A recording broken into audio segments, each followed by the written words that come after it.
Well, first of all, super excited for the guys in the city to be able to qualify, and now we are one at a time, 2 wins away from getting to the next step of our journey. Looking at tonight, 11 fast break points in the second half. After 0 in the first half, I was really excited about the tempo because that was part of what we wanted to do was push the basketball.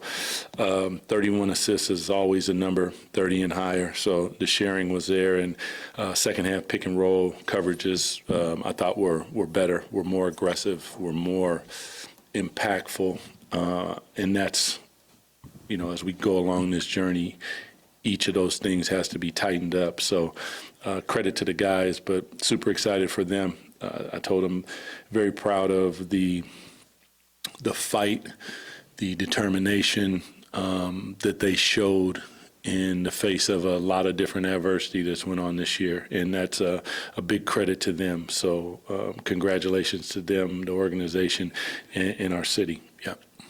Domas ends the season with a career high above 40% from three, doubled his attempts from last year. He kind of credited the time he spent with you working on that. I mean, how much did you see him, commit himself to that, and how good is it to see it all pay off? He credited me, huh? Wow. A little bit. Checks in the mail, Domas. Listen, our time spent together is I learned a lot.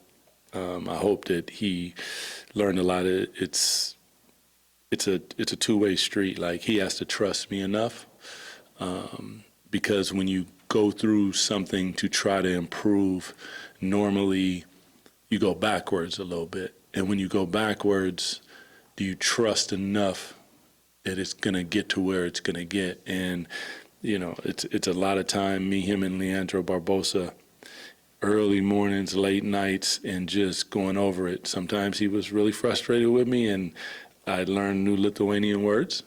But it's all to Domas. He's a spectacular player, has a spectacular drive, and a tremendous upside for a guy who's been 2-time All-NBA. So I do appreciate it, but he knows how I feel about him, and what he puts in the work is really where the credit goes.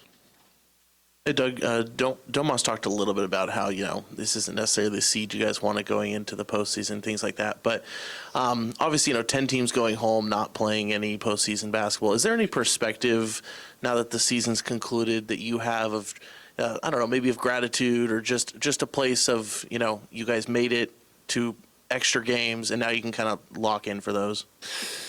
Not really, because it's not over. Like, I think when it's over and we're heading home with the trophy and we can all celebrate, like, then we might look back. But now you can't breathe in these moments, man. You gotta hold your breath. In the mouth, out the nose, in the nose, out the mouth. I believe that's how it goes. There we go. And that's really all. That's all that you can do, man. This isn't time to look back. This is a time to stay locked in, look forward, see the opponent that's in front of you. There's going to be a scouting report. There's going to be details. There's going to be things that we need to lock in on, and mediocrity is not going to be effective in this moment. So we gotta step our game up. Doug, Keon ends the season leading the team in steals, second in the team in blocks. Can you just speak to the value of having a versatile defender like that and just what he's shown you over this year? Super excited for Keon as we continue to watch his growth. I mean, shooting the ball, he shot at a really high clip. Defensively, he has just tremendous instincts, man, and he has a heart of a lion. He's not going to back down. There's bigger guys, stronger guys, but that doesn't matter to him. He just continues to fight. I get on him on some things, but he never takes it personally. He's always smiling. So for a coach, he's a wonderful pupil to have because he's going to give you everything and bring it every time. Was it always perfect? No, but that's the name of our game. And he did one hell of a job this year, and he's experienced a lot this year. So hats off to him. Kind of following up in that same vein, we in the media and fans tend to focus more on the offensive end, the high scores and everything. But the defensive efforts you got both from Keon and Keegan this year have been just stellar, game in and game out. What kind of impact has that had on your season? And have you seen their attitude toward defense kind of blend over to the rest of the team? Well, I think it's a valid question. I think what I'm trying to get across is there's fun in defense as well. And it's a hard thing. The more people that you have that do it, it kind of funnels into those. When I think of Keon and I think of Keegan, I'm going to continue to say it, is I think they're all league defenders.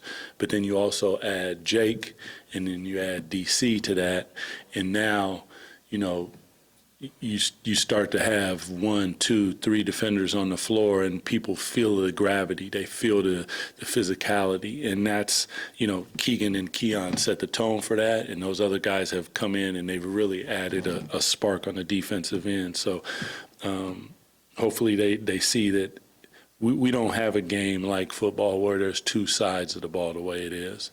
There's a yin-yang thing to what we do, but if yin is offense, it can't overpower. There has to be an evenness to it, and that evenness is what I think when you find fun, then it becomes even. When you think that it's work and dressed up like overalls, then it's not a good thing. Yeah. Doug, how big has it been for you guys to add JV to this roster, given Big, yeah. Yeah, but big in every sense. Right. But you know, Domas being in and out a little bit, and then also, you know, the physicality as it picks up when you get into postseason play. Just how important has that been for you guys? You know, I think for the front office and management and our organization to pick him up was brilliant, because when it happened, Domas went down. And if he's not there, I don't, you know, it's tough, man. Like, we haven't played with a true point guard. Then all of a sudden, if he wasn't there, we wouldn't have a true center, like, you know.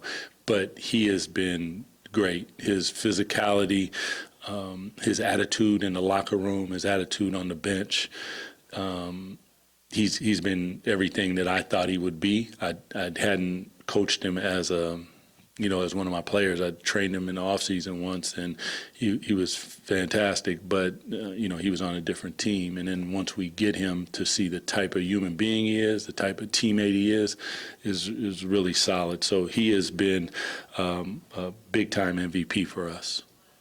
Coach Christie, Kings have won 40 or more wins in 3 straight seasons since the era that you played. So just want to know that, it's not a winning season, but to reach 40, is that any type of special meaning to you? Yeah. I mean, I want more. I'm a little bit greedy. So, 40 is cool. I really would have, when I look back now, when I do get a chance, I'm going to see all those, the Kawhi left-handed shot. I'm going to see, I'm not getting myself in trouble, so I'm going to shut up. I see a lot of stuff that there's the ability for us to take that next step. But the teams that take that next step are physical and aggressive and consistent. And we're where we're at because there was some inconsistency in how we approach things, and you can't do it. You can't fall into it. You can't let it happen. And it's human nature. But I do know that there are a lot of teams out there that fight against that, and these guys have done that. Not perfectly, but I love them for every time they went out there and they gave it up, because that's big time. Yeah.